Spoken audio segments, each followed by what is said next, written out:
Bahaye ikaze mwese bene data, inshuti zacu, abavandimwe, abakunzi b'ikiganiro cy'ijambo ry'umunsi, mwese abo turi kumwe ndetse n'abashyitsi badusuye batari basanzwe hano kuri iyi Pure Gold TV y'abakristo, mwese mbahaye ikaze kandi ndabakiriye mu izina ry'umwami wacu Yesu Kristo umwami wacu, bamenyesha ko kuri iki kiganiro cy'ijambo ry'umunsi, uyu munsi wo kuwa gatanu itariki ya 8 z'ukwa 12 2023, bamenyesha ko muri kumwe nanjye Jose Irumva. Mbere yuko dufatanya iri jambo ry'umunsi, nagira ngo dufatanye gusenga Imana nk'uko hano tubigenza nk'abakristo, kugira ngo dusabe umwuka w'Imana abariwuza atuyobore muri iki kiganiro. Reka dusenge. Mana data, turagushimye ko waduhaye umufasha ari we mwuka wera. Turagushimye ko ari kumwe natwe, kandi turagushimye ko ari ugiye kutuyobora no kutwigisha iri jambo duhaye. Byose mbisabye mu izina rya Yesu Kristo umwami wacu, amena. Bene data, turi kumwe uyu munsi, ijambo tugiye kureba ni ijambo ryerekeranye n'ukuntu Uwiteka ajya anezererwa abantu be, ajya anezererwa wowe nanjye, ariko hari impamvu ajya tunezererwa. Niba ushaka kumenya impamvu akunezererwa, reka dufatanye ijambo ry'uyu munsi dusanga muri Zaburi y'147 mu murongo wa 11. Haravuga ngo Uwiteka anezererwa abamwubaha, anezererwa abategereza imbabazi ze.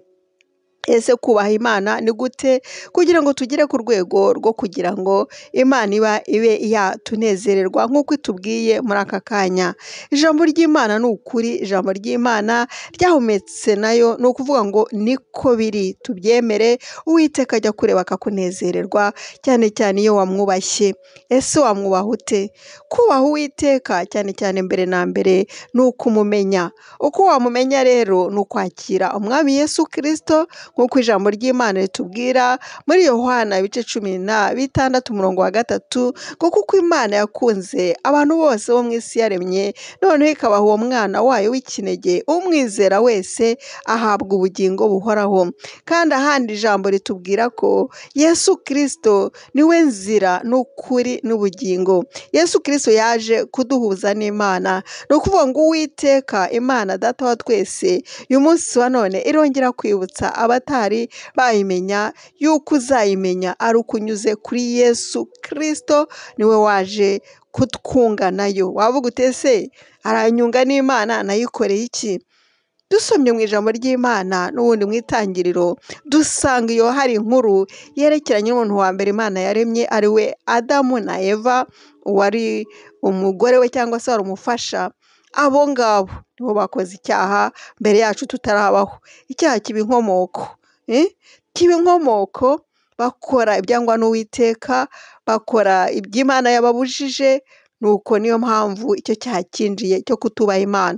Ariko wowe nanjye, niba warakiriye Yesu Kristo nk'uko nabivuze, ukamwakiraho umwami, ni ukuvuga ngo wahawe ubugingo buhoraho kandi wamenye Imana. Kuko kumenya Imana ni ukumenya, iyo umenye Yesu akugeza ku Mana, cya cyaha kivaho ukagirirwa imbabazi. Niba ufite ikibazo cyo kuba wamenya Imana neza, waza twandikira cyangwa se ugashyira kuri komenti ikibazo cyawe hasi y'iyi videwo, gutyo tuzagusubiza. Gusa reka nsubire ku kunezererwa Imana, kukubaha Imana, cyane cyane no gutegereza imbabazi ze. Nutegereza imbabazi z'Uwiteka azakunezererwa. Kunezererwa n'Imana ni ikintu cyiza cyane. Azakunezererwa aho uzaba uri, aho ariho hose, uwo uri we, uwo ari we wese. Ntukigaye n'aho abandi baba bakugaya. Wenda uri muto, wenda uri umwana muto, wenda uravuga uti ndashonje, simfite icyo kurya, ndi umukene, sinize menshi. Hari ikintu gishobora kuba kigusubiza inyuma, ariko icyo ntaho bihuriye, kuko Imana ireba imitima.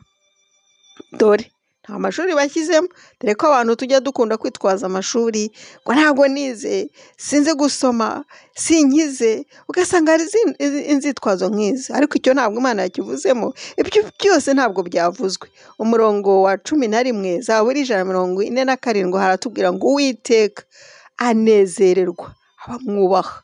Abamwubaha abo ari bo bose, wowe niwe umwubaha gusa, nta kindi arakunezerewe. ni iby'igiciro kunezererwa n'Uwiteka. Reka twe kubifata nk'ikintu cyoroshye, ni iby'igiciro gikomeye. Imana iyo ikureba ikakunezererwa, iguha imigisha, iragufasha kugira neza, kandi uba ufite garanti yo kuzabana nayo mu bwami bwayo iteka n'iteka. Hahandi uzahora unezerewe imbere y'Uwiteka, hahandi tujya tuvuga ngo mu ijuru, hahandi tuzanezerwa twese. Cyane cyane icyo nicyo ngushishikarije kugira ngo umenye. Reka rero twubahe Uwiteka uyu munsi wa none. Ikindi kandi dutegereze imbabazi z'Uwiteka. Gutegereza imbabazi z'Uwiteka nabirebye mu rurimi rw'Icyongereza nsanga ari ukuvuga ngo ufate ibyiringiro byawe, ufate uwo uri we ukabishyira mu rukundo rw'Imana, ugategereza mbese ubushake bwayo, igihe cyayo.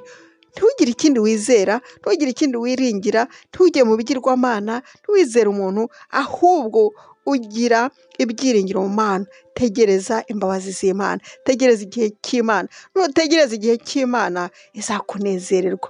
Urahiriwe. Imana itugire neza bene data. Ayo niyo magambo Imana yari yanshyize ku mutima ngo twongere tuyatekerezeho, kandi tuyubaha, dutegereza n'imbabazi z'Imana, gutyo nayo izatunezererwa. Imana ikugirire neza. Tuzakomeza ubutaha, kandi ntugacikwe n'iri jambo ry'umunsi, kuko riza rije kukubaka no kugukomeza. Niba ufashijwe, sangiza abandi, kandi niba utarakora subscribe, uyikore uyu munsi wa none, ariyo mu Gifaransa bita s'abonner, cyangwa kwiyandikisha mu Kinyarwanda. Gutyo uzajya uhora ubona iri jambo ry'umunsi bitakugoye, uzajya uribona kuri YouTube rije iwawe. Imana ikugire neza bene data, ugire umugisha w'Imana. Ndashaka kubabwira ko mbakunda mwese, kandi mbashimira amasengesho yanyu ndetse no kunshyigikira, dufatanya ubutumwa twohereza abandi. Umunsi mwiza mwese bene data.